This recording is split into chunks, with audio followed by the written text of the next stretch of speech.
They were supposed to be the spectators, not the gladiators. They were the tin can sailors, crewing ships so thin you could punch a screwdriver through the hull, armed with guns that looked like toys compared to the monsters coming over the horizon. But on a calm October morning, a handful of American leftovers found themselves standing alone against the greatest battleship force the world had ever seen. What happened next wasn't just a battle. It was a suicide mission that defied the laws of physics and fear. Chapter 1. The Red Morning. 0630 hours, October 25, 1944, aboard the USS Johnston, DD-557, east of Samar, Philippines. The coffee tasted like diesel fuel and salt, but to Commander Ernest E. Evans, it was the nectar of life. Evans, a barrel-chested man with Cherokee blood running hot in his veins, stood on the bridge of the destroyer USS Johnston. He didn't wear a helmet. He rarely did. He watched the sun bleed into the horizon, painting the Philippine Sea in shades of violent violet and bruised orange. Around him sat the rest of Taffy 3. It was a sorry sight for a war fleet. They weren't the mighty fast carriers or the Iowa-class battleships that graced the cover of Life magazine.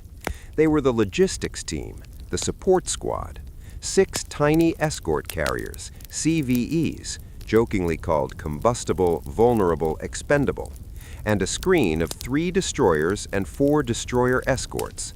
Their job was simple: hunt submarines and provide air support for the troops landing on the beaches of Leyte. They were guarding the back door, and the back door was supposed to be locked. "Quiet morning, Captain," the officer of the deck muttered, scanning the empty horizon with binoculars. "Too quiet," grumbled Evans. He had told his crew on the day of the ship's commissioning, "This is going to be a fighting ship. I intend to go in harm's way, and anyone who doesn't want to go along had better get off right now." No one had left.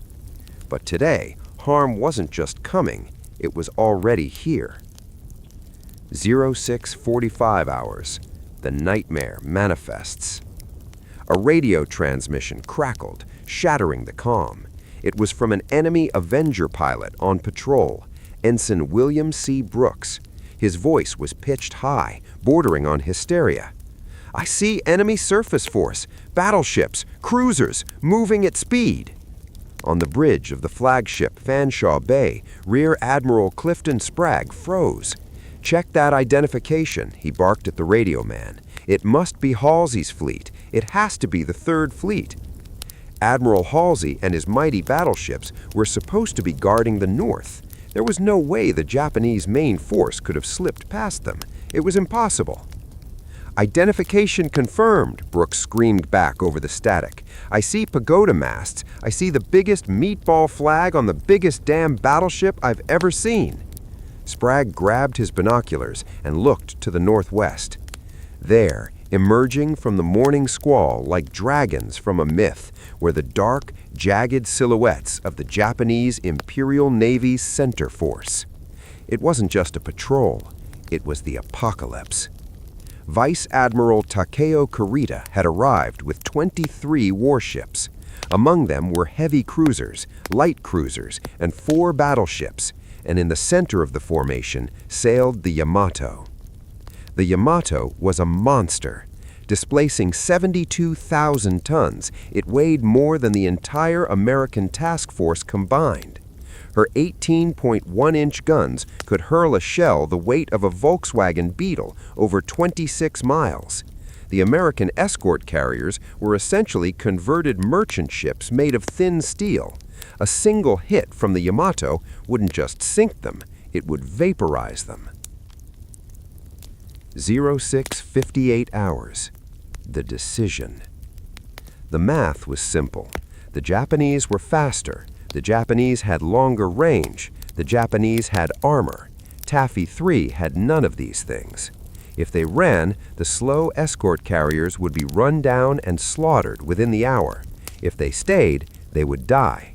But if they stayed, they might buy time for the transport ships at Leyte Gulf to escape. On the bridge of the Johnston, Commander Evans didn't wait for orders. He saw the geysers of water erupting around the carriers, colored dyes used by the Japanese to spot their shell falls, green, purple, yellow splashes of death. Evans looked at his crew. He adjusted his cap. "All engines ahead flank," Evans said, his voice terrifyingly calm. "Commence making smoke. Left full rudder." The helmsman looked at him, eyes wide. "Left full, aye. But, Captain, that takes us toward them." "I know," Evans said. While the rest of the fleet turned east to run and launch planes, the USS Johnston broke formation. It turned directly toward the Japanese fleet. One destroyer, 2,100 tons, charging 23 warships. It was a mouse charging a pack of wolves. Chapter 2. The Charge of the Light Brigade. 0710 hours. Into the jaws. The Johnston zigzagged through the water, pumping out thick black smoke to hide the carriers behind her. The sea around the ship began to boil. Massive 14 and 18-inch shells slammed into the water, shaking the destroyer like a toy in a bathtub. The sound was deafening, a continuous rolling thunder that vibrated in the teeth of every sailor. "Stand by torpedoes," Evans shouted over the roar of the wind. The Johnston had 10 torpedoes. To use them, she had to get within 10,000 yards. The Japanese guns could hit her from 30,000 yards. Evans had to survive a 20-minute run through a gauntlet of fire just to take a shot. "Range," Evans barked. 18,000 yards. Shells whistled overhead, sounding like ripping canvas. 16,000 yards. A shell splashed so close it drenched the bridge crew in seawater. Evans wiped his face, unblinking. 14,000 yards. The Johnston opened fire with her 5-inch guns. These guns were meant to shoot at airplanes or small boats.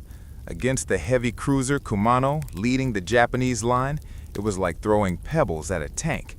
But the pebbles were hitting. Wham, wham, wham! The Johnston fired over 200 rounds in 5 minutes. She was moving so fast and turning so violently that the Japanese gunners couldn't get a lack on her. They were confused. Who is this crazy American? Is this a cruiser? No destroyer would attack alone. "Range, 10,000 yards. Fire torpedoes." The torpedo officer slammed the firing plungers. 10 steel fish dropped into the water, churning white wakes as they sped toward the Kumano. "Hard right rudder! Get us out of here!" Evans yelled. The Johnston heeled over, turning her stern to the enemy, retreating into her own smokescreen. Seconds ticked by, agonizing silence amidst the noise. Then, boom! A massive underwater explosion rocked the horizon. The heavy cruiser Kumano shuddered. Her bow had been blown off. The flagship of the Japanese cruiser division was crippled, burning and falling out of line. A cheer went up on the Johnston. They had punched the giant in the nose. 0730 hours. The price of heroism. The Japanese were not amused. 3 battleships trained their secondary batteries on the fleeing Johnston. 3 14-inch shells from the battleship Congo tore through the Johnston's deck. They sliced through the engine room and the aft gun turret like a hot knife through butter. The ship shuddered violently. Power failed. The steering engine was dead. The Johnston's speed dropped from 27 knots to 14. Commander Evans was thrown across the bridge. He struggled to his feet, blood streaming from his left hand. 2 fingers were missing. Shrapnel had shredded his shirt. "Damage report," he wheezed. "Rear gun's gone. Engine 1 dead. Steering is out. We have to steer manually from the fantail." Evans wrapped a handkerchief around his mangled hand. He looked at the smokescreen. He looked at his crippled ship. Most captains would order abandon ship right then. They had done their job. They had fired their torpedoes. But Evans saw something else. Through the smoke, he saw the other American destroyers, the Hull and the Heermann, beginning their own suicide runs to buy time for the carriers. If the Johnston quit now, her sisters would die alone. Evans grabbed the voice tube to the rear steering compartment. "Can you give me steering?" "Aye, Captain, but it's hell back here." "Don't worry, son," Evans said, a grim smile touching his lips. "We're going back in." 0750 hours. The gunfighter. What followed was one of the most confusing and ferocious melees in naval history. The Johnston, limping and burning, emerged from the smoke not to run away, but to draw fire. Evans maneuvered his broken ship between the Japanese cruisers and the fleeing American carriers. He was acting as a human shield. "Fire at anything that looks Japanese," Evans ordered. The Johnston engaged a battleship, then a heavy cruiser, then a destroyer squadron. She was firing so constantly that the paint on her gun barrels blistered and peeled. At one point, the Johnston found herself running parallel to a Japanese battleship, the Haruna. The Haruna was 5 times her size. "Captain," the gunnery officer yelled, "that's a battleship!" "I see it," Evans replied. "Cross her T, shoot at the bridge." The Johnston peppered the Japanese superstructure, blinding its fire control systems, effectively annoying the giant into inaccuracy. But the numbers were catching up. 0830 hours, the end of the line. The Johnston was a wreck. She was surrounded by 5 enemy ships. They circled her like sharks, pouring fire into her hull. The bridge was smashed. Evans was forced to command from the fantail, the back of the ship, shouting orders down a hatch to the men manually turning the rudder. "More ammo!" cried a gunner from the forward turret. "We're out of powder!" came the reply from the magazine. "Use the star shells! Shoot anything!" They began firing illumination rounds, flares meant to light up the night, directly into the bridges of Japanese ships. It was an act of pure defiance. Finally, at 9:45, the engine stopped. The Johnston was dead in the water. "Abandoned ship," Evans said softly. He made sure the order was passed down.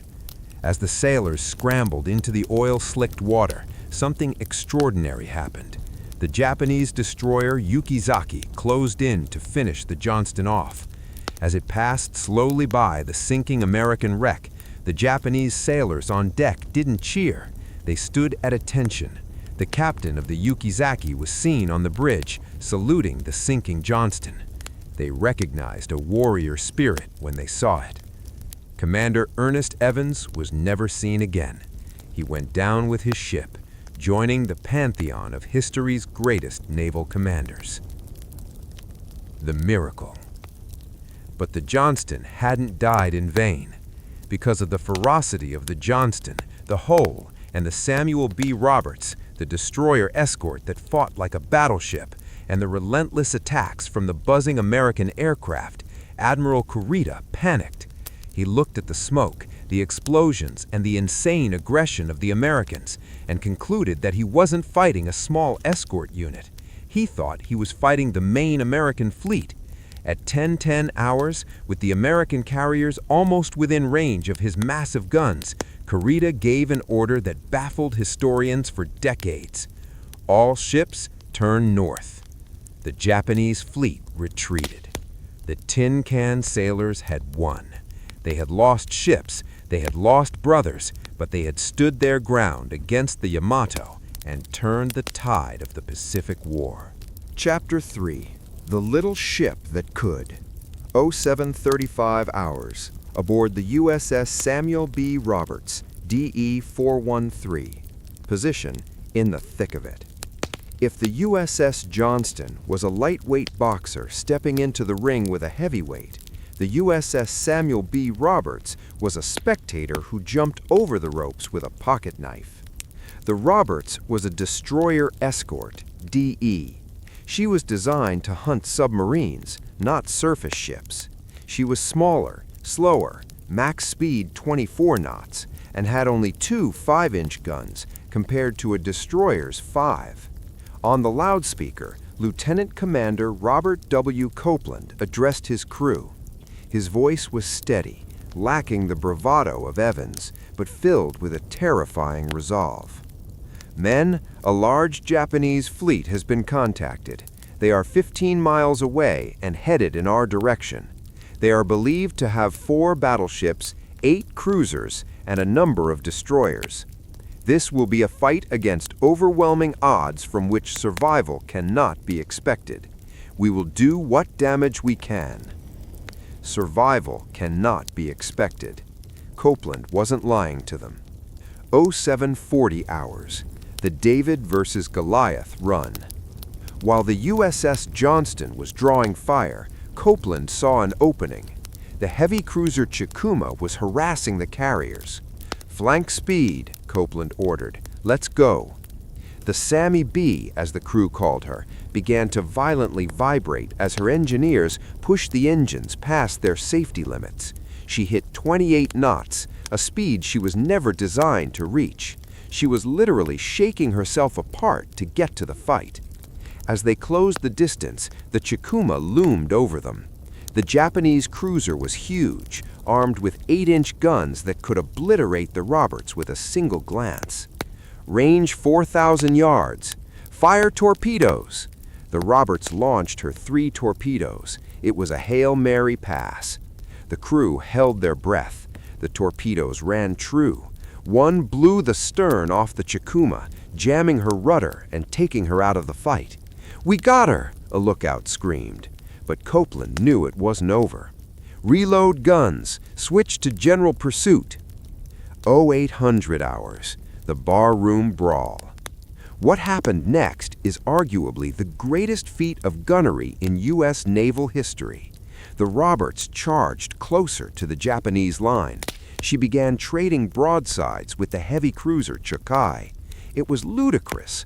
The Roberts was firing 5-inch shells. The Chukai was firing 8-inch shells. But the Roberts had an advantage. She was too small. The Japanese radar-controlled guns were calibrated for big ships. The shells from the Chukai were passing through the rigging and upperworks without exploding or splashing harmlessly on either side. Meanwhile, the gun crews on the Roberts were possessed. Paul H. Carr, the gunner's mate in charge of the aft 5-inch gun mount, was firing so fast, a round every few seconds, that the paint on the barrel caught fire.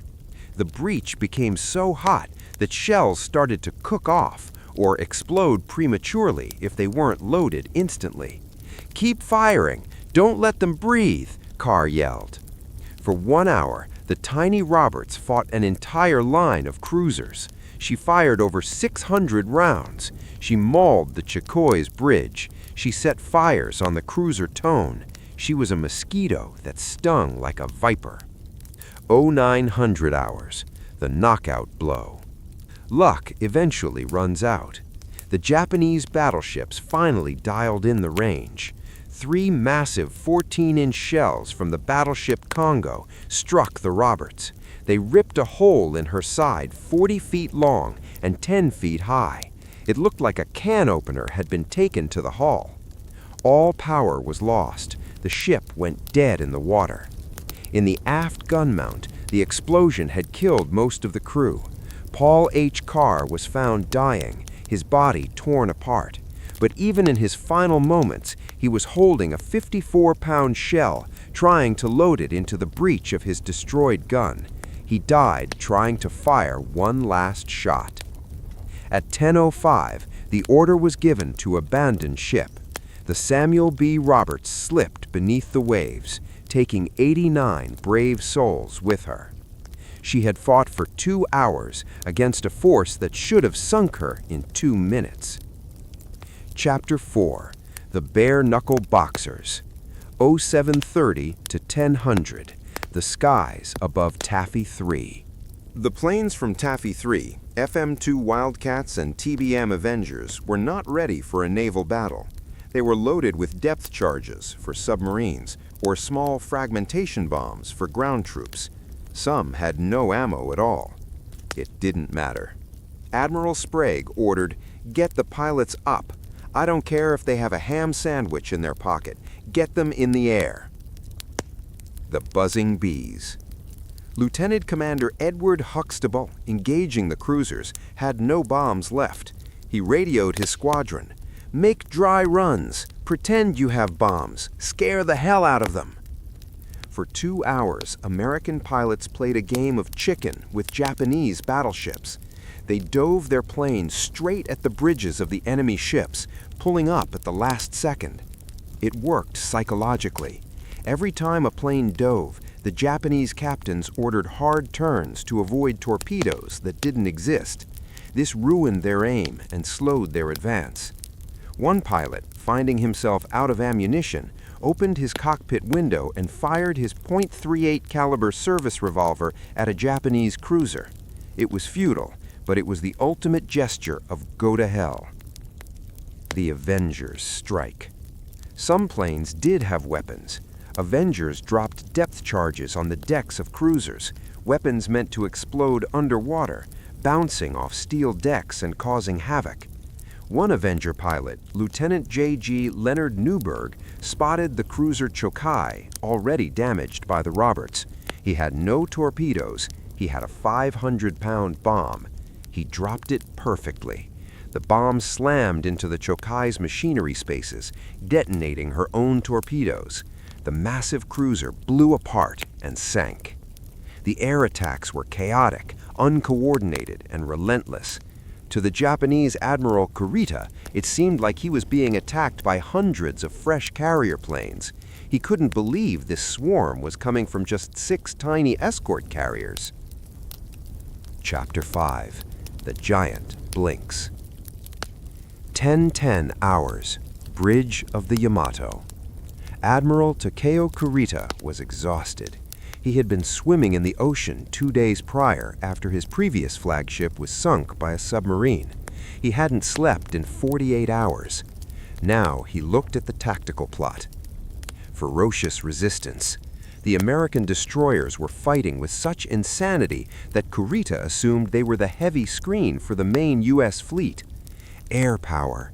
The sky was filled with buzzing American planes that never seemed to run out of fuel or aggression. Confusion. His own fleet was scattered. The Kumano was down. The Chokai was sinking. The Chikuma was crippled.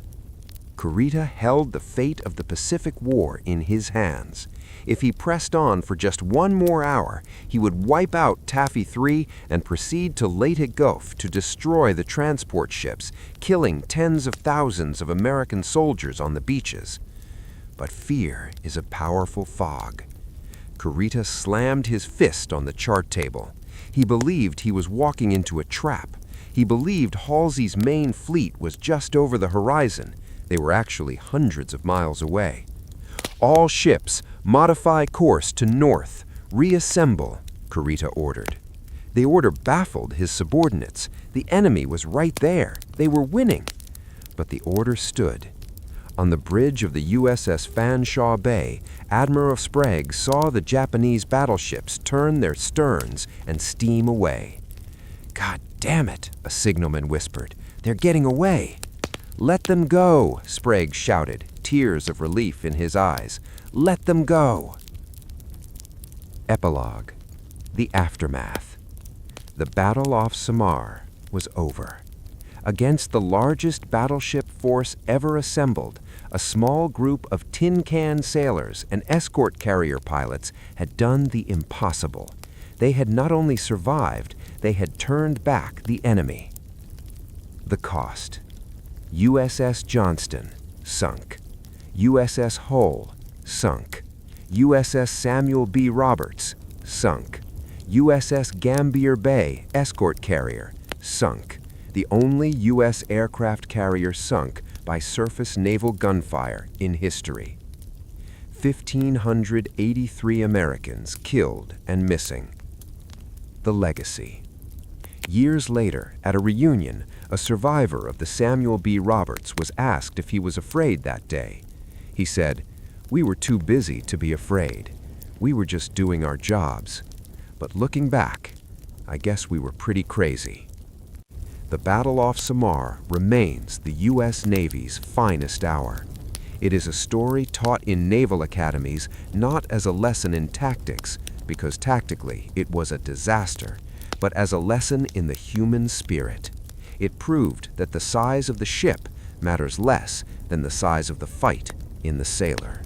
Chapter 6. The Divine Wind. 10:50 hours, October 25, 1944, aboard the USS St. Lo, CVE 63. The guns of the Japanese battleships had fallen silent. Admiral Kurita was retreating. A strange, exhausted euphoria washed over the sailors of Taffy 3. They had stared into the eyes of death, and death had blinked. Captain Francis McKenna of the escort carrier USS St. Lo allowed himself a moment to breathe. His ship was untouched. The morning's nightmare was over. Or so he thought. Bogies, 12 o'clock high. The radar screens lit up again, but this wasn't a bomber squadron or a torpedo run. It was the Shikishima unit, the first official organized suicide squad of the war. The kamikaze, Divine Wind, had arrived. They didn't fly like normal pilots. They didn't weave or dodge. They flew with a terrifying mechanical precision, aiming not to drop bombs, but to be the bombs. 10:51 hours, the Zero. A Mitsubishi A6M0 fighter peeled out of the clouds. It ignored the tracers streaking past its cockpit. It dove steeply, engines screaming at maximum RPM, aiming directly for the St. Lo. "Shoot him down! Shoot him down!" screamed the gunnery officer. The 20mm Ehrlichen guns chattered violently, shredding the plane's wing. Smoke trailed from its engine, but the pilot didn't bail out. He corrected his course. With a sickening crunch of tearing metal, the Zero crashed through the flight deck of the St. Lo. It didn't stop there. The plane punched through the wood and steel, plunging deep into the hangar deck below. The plane was armed with a bomb, but the fuel in its tanks was the real weapon. 10:53 hours, the Inferno. The explosion was catastrophic. The hangar deck was full of torpedoes and fuel lines. A massive fireball erupted, blowing the flight deck elevator 1,000 feet into the air. The St. Lo was gutted. She wasn't sinking, she was melting. "Abandon ship," Captain McKenna ordered, barely 10 minutes after surviving the greatest surface battle in history. The St. Lo sank in just 30 minutes, becoming the first major warship to be sunk by a kamikaze attack. The reprieve from the battleships had lasted less than an hour. The horror of the Pacific War had just evolved into something new and terrifying. Chapter 7. The Shark Pit. 1400 hours, October 25, 1944, the Philippine Sea. While the surviving ships fought fires and kamikazes, over 1,000 men from the sunken Johnston, Hull, Samuel B. Roberts, and Gambier Bay were drifting in the open ocean. They had few life rafts. Most clung to floater nets, mesh nets kept buoyant by cork rings, or simply held on to debris, crates, shell casings, life jackets. They expected rescue to come quickly. They were Americans. The Navy always came back for its own. But a communication error at headquarters meant that no one knew exactly where they were. Night 1, the darkness. As the sun set, the water turned cold. The oil slick on the surface, thick black fuel oil from their sunken ships, coated everything. It got in their eyes, blinding them. It got in their mouths, making them retch. It coated their skin, trapping body heat, but also burning their pores. Then came the screams. The sharks had arrived. Oceanic white tips and tiger sharks, drawn by the blood and the vibrations of the sinking ships. "Pull your legs in," survivors yelled. "Stay in the group. Kick the water." Every few hours, a sharp cry would pierce the darkness, followed by a violent splashing, and then silence. The men formed tight circles, facing outward, kicking at the rough skin of the predators bumping against their legs. Day 2. The hallucinations. The sun rose, bringing not relief, but torture. Thirst became the enemy. Dehydration set in rapidly. Men began to hallucinate. "I see the hotel," a young sailor mumbled, pointing at a cloud. "My mom is there. She has iced tea. I'm going to swim over." "No, don't!" His shipmates grabbed him. "There's no hotel, it's just water." But some couldn't be stopped. They unhooked themselves from the nets and swam toward the horizon, disappearing into the blue, never to be seen again. The rescue. It wasn't until 50 hours later that an American infantry landing craft, LCI, spotted the oil slick. The rescue crews were horrified by what they found. Men covered in black oil, their skin ulcerated by salt water and fuel, eyes wild with delirium. Of the crew of the USS Johnston, 327 men went into the water. Only 141 came out. Commander Evans was not among them. The Cherokee warrior who had charged a fleet of battleships had vanished into the sea he fought so hard to defend. Chapter 8. The Deepest Graves. The present day, the Philippine Trench. For 75 years, the wrecks of Taffy 3 lay undisturbed, their location lost in the abyssal depths of the Philippine Trench, one of the deepest places on Earth. In 2019 and 2021, explorer Victor Vescovo and his team piloted the deep submergence vehicle Limiting Factor down into the dark. At a depth of 21,180 feet, 6,456 meters, deeper than the Titanic, deeper than any other shipwreck ever found, their lights illuminated a twisted mass of steel. It was the USS Johnston. The pressure down there is immense, crushing anything that isn't solid titanium. Yet the wreckage told the story clearly. The cameras panned over the hull. They saw the bridge where Evans stood. It was obliterated. They saw the gun mounts. They were trained to the side. Even in death, the guns of the Johnston were still pointing at the enemy. A year later, they found the USS Samuel B. Roberts, the Sammy B., even deeper, at 22,621 feet, 6,895 meters. A detail caught the explorer's eyes. On the torpedo tubes of the Sammy B, the doors were open, all of them. She had died with her chambers empty. She had given everything she had. Conclusion: the legacy of Taffy 3.